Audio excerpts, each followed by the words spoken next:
Right guys, swinging arm bushes, the rubber type silent blocks, prone for tearing themselves to bits when they're over tightened. So when you've got the swinging arm pivot bolt too tight, it doesn't allow these to move, the centres to move enough, and with obviously longer arms you've got more travel, so you end up with them tearing the centre out the bushes eventually, or especially when you're running quite powerful engines and you've got the chain too tight as well, will also do it. So this is just showing you how to change them. A lot of guys have been trying to drift them out, press them out, but the easiest way is to cut them out. Never put them on the bench and try and knock them out, because you end up just bending the actual arm itself, so you want to avoid that. This one here, we're just going to clamp in the vise. One bush is already removed. The easiest way to do it is to use a hacksaw. Take it apart, feed it in, connect it back up. This is not going to be that easy when you're trying to do it in a video. Here we go.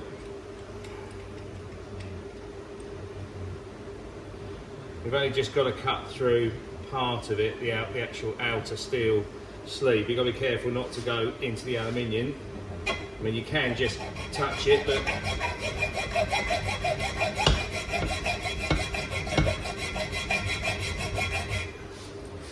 that's nearly there.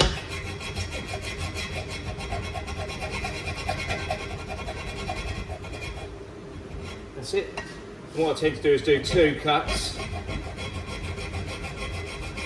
I don't normally turn the arm up the other way, but just for speed.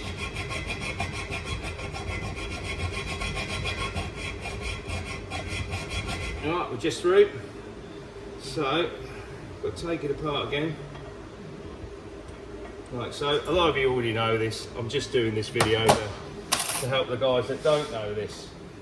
So, if we get a little hammer and a sacrificial screwdriver, knock the piece that we've cut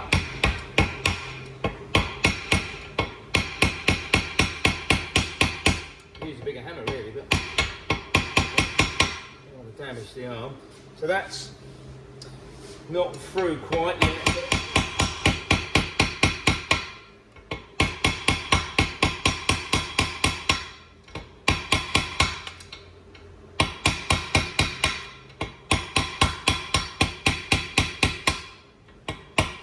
There you go. Right, I hadn't cut that all the way through, so of course it was struggling to come out. As you can see there, it's yeah, I'm not that good with a hacksaw apparently. So just make sure it's cut through, and it will just ping out like that. So the new bushes are here. We're going to press these in. What I tend to do is use a little bit of oil. It does help them picking up. Just round in there. Like so. Check for any burrs. This is good, there's no burrs in it or debris. Get it started. Got my hands. Take the soft jaws out. We can get it just started like so. I do have another soft jaw here somewhere, but I've lost it, which this is pretty smooth anyhow, so I'm not too fussed. I'm going to press it in until it just stops, like so, but that's not all the way yet. What we need to do now is use a socket. I'm using a 24mm socket. You could do with 2 pairs of hands to do this.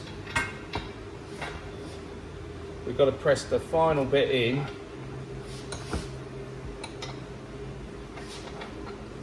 Which is not that easy.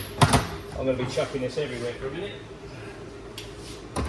As I say, normally 2 hands, 4 hands is better than 2.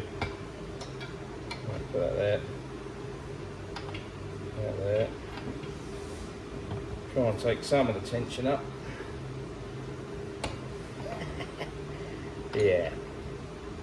I do this every day, and I tell you what, I'm normally a bit quicker than this. Right, we've got to make sure, I've got it just clamping it.